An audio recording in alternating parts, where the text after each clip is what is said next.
semuanya, semoga kalian semua sehat. Kali ini si Bray akan menceritakan sebuah film berjudul Bagi Dua, yang mana ada seorang perwira dengan banyak medali penghargaan menuntut balas terhadap orang-orang yang telah melukai mantan pacarnya. Mantan lo padahal. Dan kalian akan disajikan dengan adegan-adegan yang sangat membrutalkan. Bagaimana alur ceritanya? Mari kita saksikan sampai selesai. Di awal film diperlihatkan sebuah mobil yang berhenti di depan sekolah. Namun tiba-tiba dari belakang ada sekelompok orang bertopeng menghampiri dan menghajar orang yang ada di dalam mobil. Orang tersebut bernama Niha.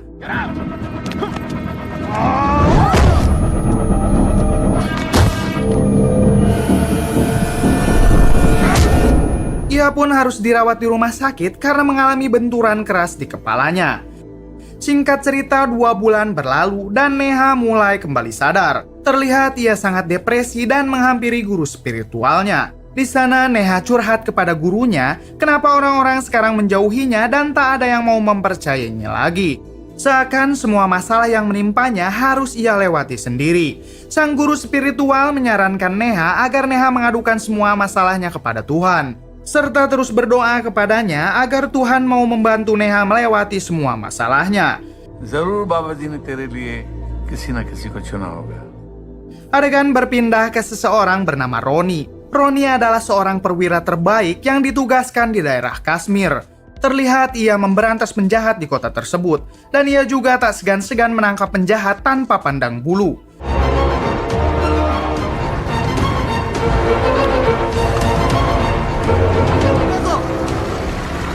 Suatu hari ia mendapat pesan dari mantan pacarnya kalau si mantan sekarang sedang mendapat sebuah masalah dan ia meminta tolong kepada Roni untuk membantunya. Setelah mengetahui hal tersebut, Roni meminta izin atasannya untuk mengambil cuti selama 7 hari. Mengingat Roni juga tak pernah mengambil cuti selama 4 tahun terakhir. Saat Roni dalam perjalanan, ia mengingat 4 tahun sebelumnya saat ia duduk di bangku sekolah. Ternyata waktu itu ia menyukai seorang perempuan bernama Neha. Namun karena kelakuan Roni yang tengil di depan ayah Neha, si ayah menyuruh Neha untuk menjauhi Roni. Stay away from these types. Ternyata Neha tak pernah memperdulikan perkataan ayahnya itu dan tetap menjalin hubungan dengan Roni. Setiap pulang kuliah, ia selalu menghabiskan waktu bersama. Suatu hari Roni berjanji kepada Neha, apapun masalah Neha yang dihadapi suatu hari nanti, Roni akan membantu Neha bagaimanapun caranya. Roni dan Neha sempat menikah tanpa sepengetahuan sang ayah, hingga ayahnya mengetahui hal itu dan ia sangat tidak merestui hal tersebut. Adegan kembali ke masa kini, Roni datang ke sebuah kafe untuk menemui mantannya yaitu Neha. Ternyata mereka sudah 4 tahun tidak pernah bertemu lagi. Di sana Neha mengatakan kalau sekarang Neha sudah punya anak dan suami. Lalu Neha bercerita suatu hari ia sedang mengantarkan anaknya ke sekolah. Ia didatangi 2 orang pria bertopeng yang menghajar Neha, lalu menculik anaknya yang bernama Ria. Dan sekarang Neha meminta tolong kepada Roni untuk menyelamatkan Ria anaknya. Karena cuma Roni satu-satunya harapan Neha untuk menemukan kembali anaknya. Dan Neha juga menagih janji Roni yang dulu akan membantu kapanpun Neha membutuhkan. Diketahui ayah Neha juga sekarang sudah meninggal. Please help me. I need your help. Setelah itu Roni pulang untuk menginap di sebuah hotel. Ia sangat bimbang tentang hatinya. Di satu sisi Roni kecewa terhadap Neha yang kini telah menikah dengan orang lain. Di sisi lain Roni juga tidak akan ingkar dengan janjinya untuk membantu Neha apapun masalah Neha. Esok harinya Roni yang membutuhkan kendaraan, ia datang ke sebuah showroom untuk membeli mobil. Pemilik showroom tersebut bernama Usman dan mereka pun berkenalan. Usman sangat menghormati dan mengagumi Roni karena Roni seorang tentara. Karena Usman berpikir seorang tentara adalah seseorang yang mulia yang mau menghabiskan hidupnya untuk menjaga negara. Or gali-gali mein Usman langde ki car Singkat cerita, Neha dan Roni bertemu kembali. Neha menaruh harapan kepada Roni untuk bisa menemukan anaknya kembali. Neha mengatakan kalau ia juga sudah melapor polisi, namun para polisi itu sudah 2 bulan belum juga menemukan petunjuk apapun tentang Ria anaknya. Sementara suami Neha yang bernama Sekhar, ia sudah sangat pusing karena Neha terus saja menanyakan anaknya. Roni yang penasaran, ia meminta Neha untuk kembali datang ke kantor polisi. Neha मैं उनसे बात कर सकता हूँ। Di sana mereka bertemu dengan inspektur polisi bernama Separ. Neha bertanya kepada Separ bagaimana kasus kelanjutan penculikan anaknya. Namun Separ mengatakan kalau polisi akan menutup kasusnya karena sudah 2 bulan ini polisi tak menemukan petunjuk apapun. Separ menyarankan Neha untuk mengikhlaskan saja anaknya dan membuat anak baru sambil menggoda Neha.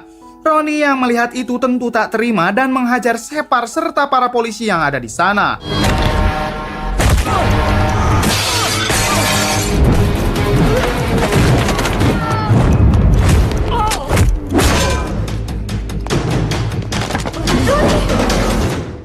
Karena kekacauan itu, Roni pun ditangkap. Lalu ia disiksa habis-habisan.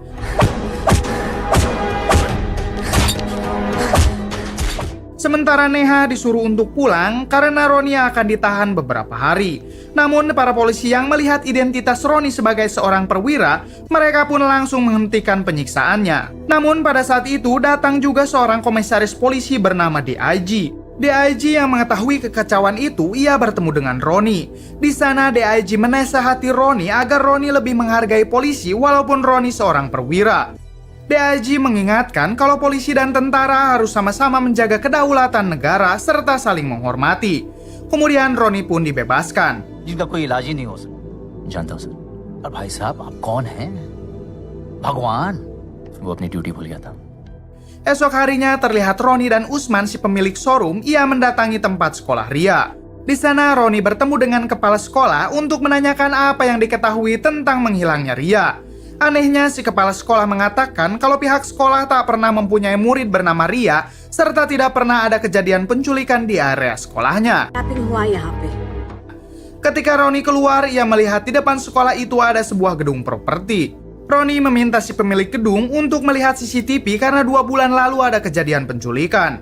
Si pemilik gedung tak memperdulikannya karena Roni bukanlah seorang polisi. Setelah itu Roni menemui Neha.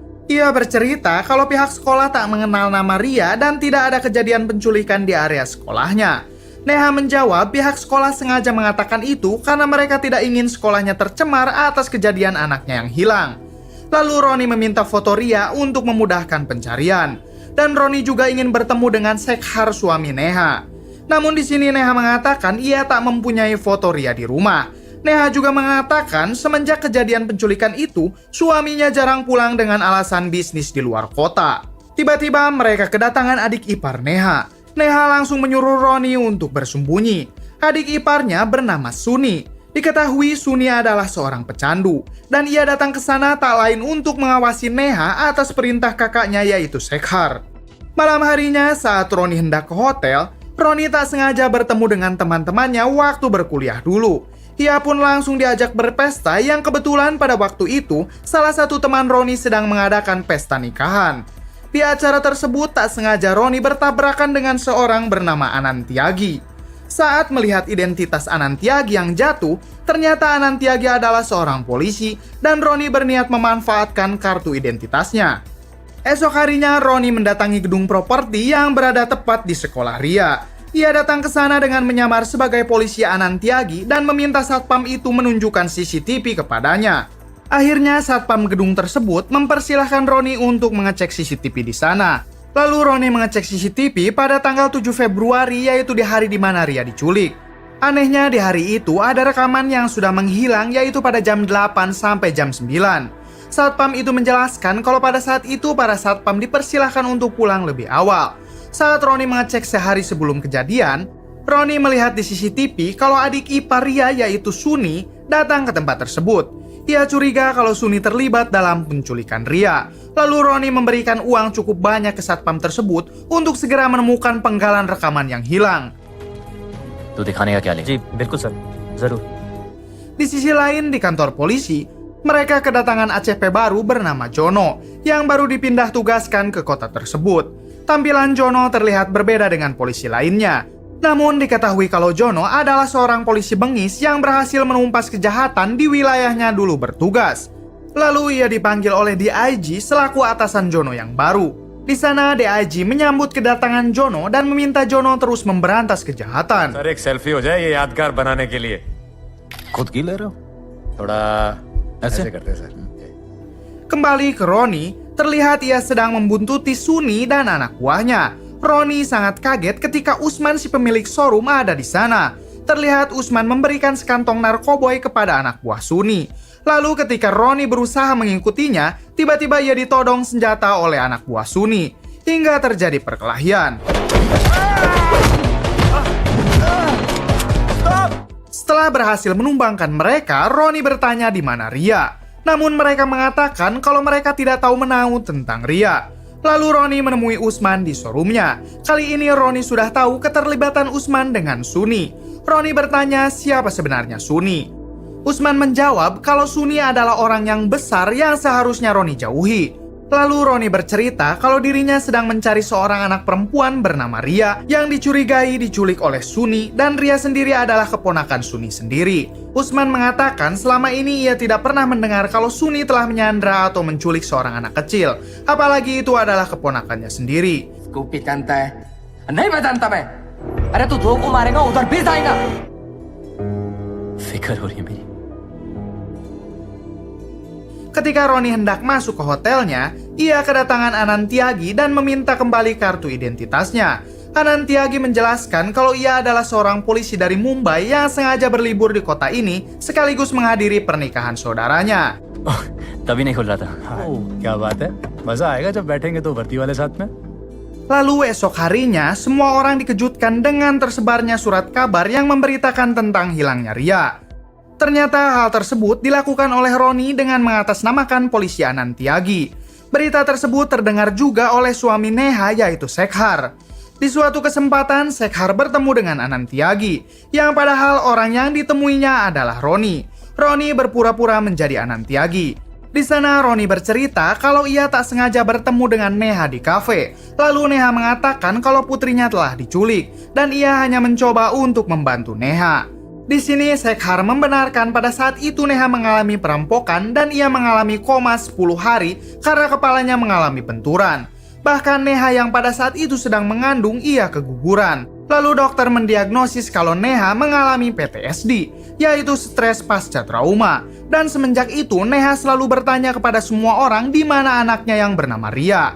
Bahkan Neha juga sempat melapor polisi, yang padahal mereka belum mempunyai anak. Neha juga kerap kali menanyakan di mana foto Ria, dan semua itu terjadi akibat penyakit stres pasca trauma yang dialami oleh Neha. Di sini Roni tampak syok dan bingung atas semua pernyataan dari suami Neha. Ia merasa kecewa karena selama ini ia sudah habis-habisan membantu Neha. PTSD. I'm sorry, Shekhar. Ketika hendak pulang, Roni dihubungi oleh satpam gedung properti kalau potongan rekaman yang hilang sudah ditemukan. Roni yang penasaran langsung bergegas ke sana untuk memastikan kalau Ria itu memang ada atau hayalan Neha saja. Saat mengeceknya, memang benar pada saat itu Neha dirampok, namun tak terdapat anak kecil di kejadian tersebut. Roni pun langsung bergegas untuk menemui Neha. Di sana Roni mengatakan kalau Neha mengalami stres pasca trauma, serta Neha dan Sekhar tidak sama sekali memiliki anak perempuan. Bahkan Roni juga melihat CCTV yang memperlihatkan Neha sedang dirampok dan di sana tidak ada anak perempuan. Neha menjawab kalau ia benar-benar mempunyai anak perempuan dan Sekhar memang sudah tidak peduli dengannya. Serta pada kejadian itu Neha mengaku kalau Ria anaknya bersembunyi di jok belakang. Roni kecewa kepada Neha dan membanting kunci mobilnya dan menganggap semua omongan Neha bohong. Saat hendak meninggalkan Neha dan mengambil kunci mobilnya, Roni melihat mengukur tinggi badan anak kecil yang artinya Ria itu memang ada. Saat hendak menghampiri Neha kembali, ternyata Neha melompat dari lantai untuk bunuh diri. Neha kecewa karena semua orang tidak ada yang percaya dan peduli dengannya, termasuk Roni.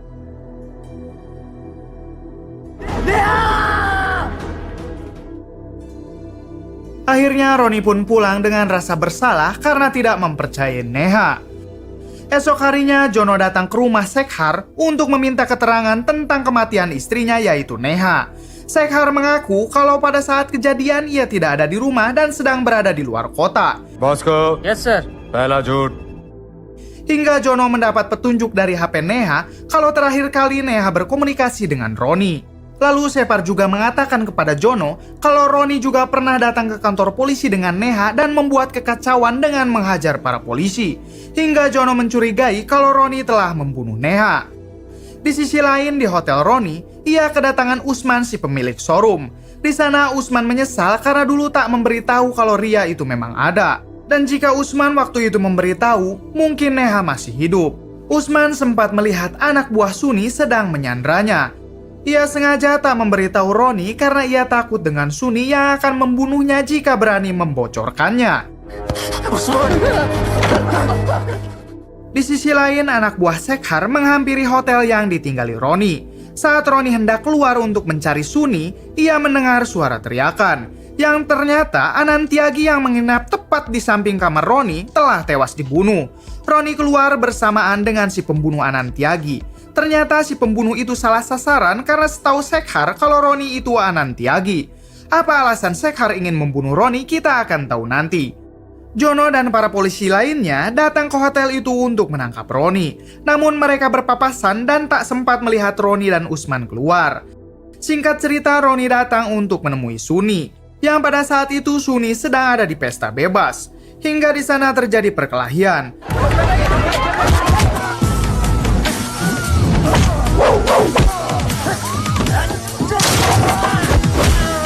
Ketika Roni melihat Suni kabur, ia berusaha untuk mengejarnya. Saling kejar-kejaran pun terjadi.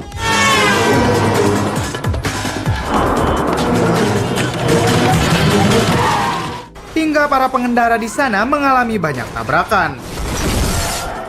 Jono yang mendapat kabar tentang kekacauan itu, ia langsung datang dengan anak buahnya, lalu menangkap Roni dan Suni.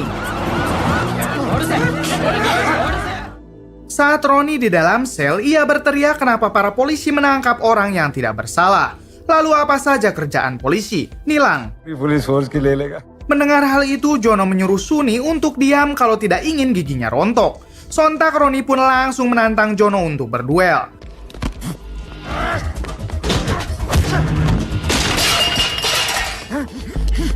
Saat mereka berduel, DIG datang dan menghentikan mereka. Lalu Roni mengatakan kalau dalang penculikan itu adalah Suni dan Roni mempunyai buktinya.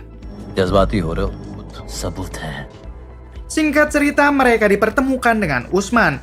Usman mengatakan kalau dalang penculikan itu adalah Suni dan ia melihatnya langsung. Dan Usman akan menjadi saksi di pengadilan nanti dengan semua risiko yang akan ia terima.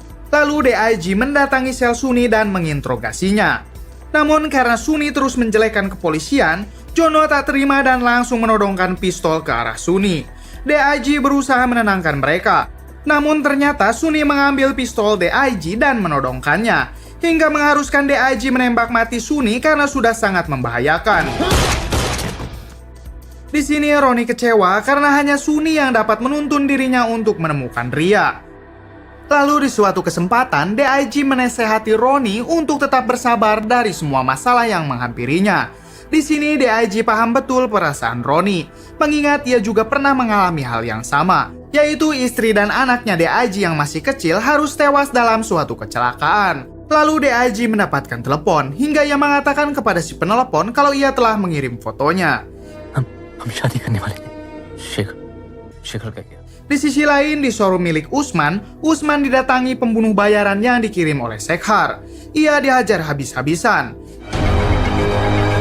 Sementara Roni meminta bantuan kepada DIG untuk segera memecahkan kasus penculikan ini, dan Roni juga curiga kalau Sekhar terlibat dalam kasus ini. DIG mengatakan ia tidak bisa menangkap seseorang tanpa bukti, apalagi tuduhan itu mengarah ke ayah Ria sendiri. Setelah itu, Roni menghampiri showroom milik Usman dan terkejut melihat Usman yang sedang terkapar. Saat hendak menolong Usman, Roni diserang oleh anak buah Sekhar.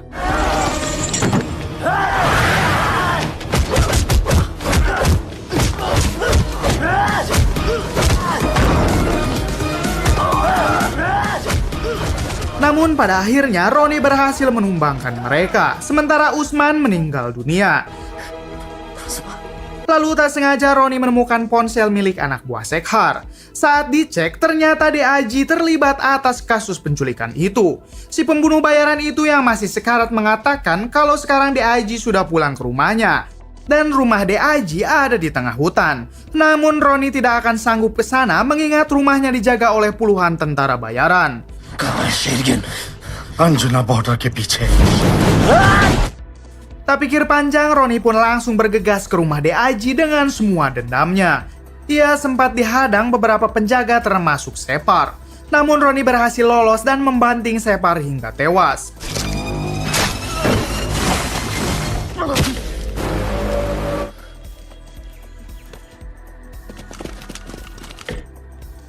Di sini Roni membantai satu persatu anak buah DIG dengan cukup mudah.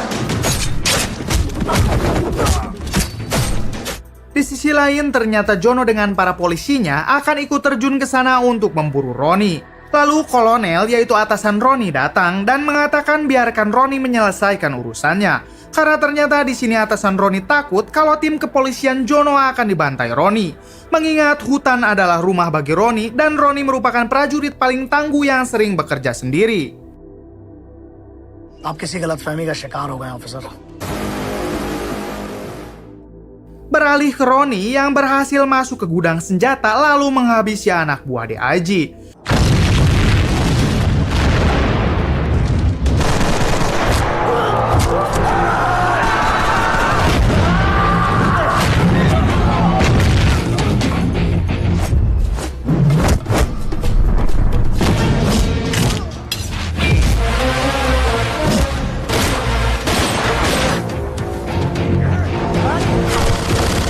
Meskipun dijaga banyak orang, Roni berhasil menumbangkan mereka.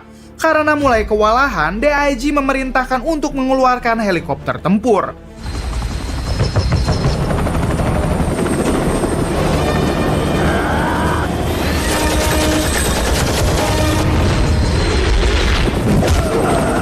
Namun Roni berhasil masuk ke helikopter tersebut.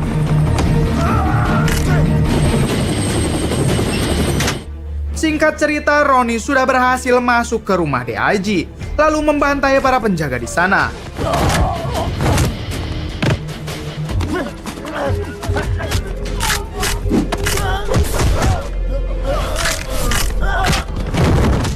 Hingga Roni yang sudah mulai kelelahan, ia ditembak dari belakang oleh DIG.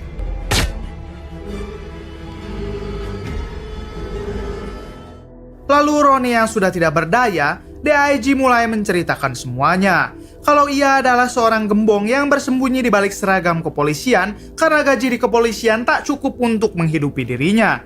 DIG juga mengatakan kalau Ria masih hidup. Dan DIG juga sudah lama berbisnis dengan Shekhar. Jadi ketika DIG sedang mendatangi markas Shekhar yang dijaga oleh Sunni adiknya, ia mendengar suara teriakan anak kecil. Ternyata di sana ada Ria yang hendak dibunuh atas perintah ayahnya sendiri. DIG sempat menyelamatkan Ria, mengingat kalau Shekhar adalah pemilik perusahaan pengiriman terbesar di sana, lalu ia menjalin kesepakatan dengan Shekhar, yaitu DIG tidak akan membongkar percobaan pembunuhan Ria, sementara Shekhar harus memuluskan pengiriman narkoboy miliknya keluar perbatasan. Untuk memuluskan kesepakatan itu, Shekhar menyogok dokter untuk membuat surat keterangan kalau Neha gila. Lalu Shekhar juga telah membakar semua kenangan dan foto miliknya, serta membayar pihak sekolah untuk tutup mulut tentang kejadian penculikan itu. Mendengar kekejaman mereka semua, Roni langsung mencekik dan menghajar DIG.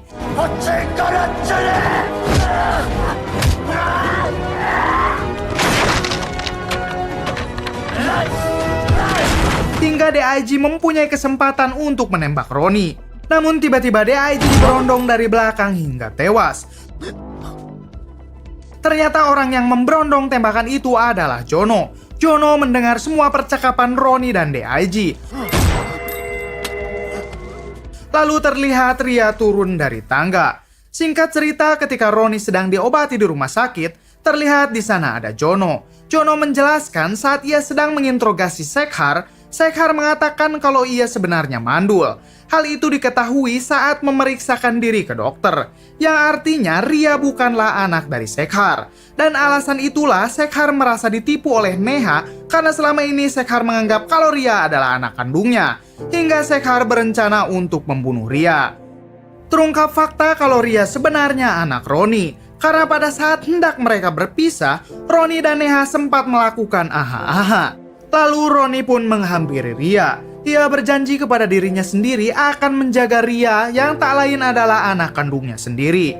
Saat Roni berada di dekat Ria, ia merasakan kehadiran Neha.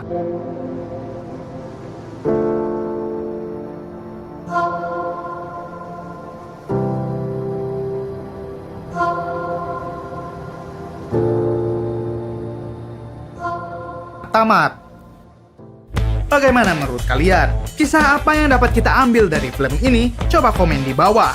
Tanpa berniat menjatuhkan salah satu instansi karena memang alurnya seperti itu, saya mohon maaf bila banyak kesalahan. Salam Bray Movie.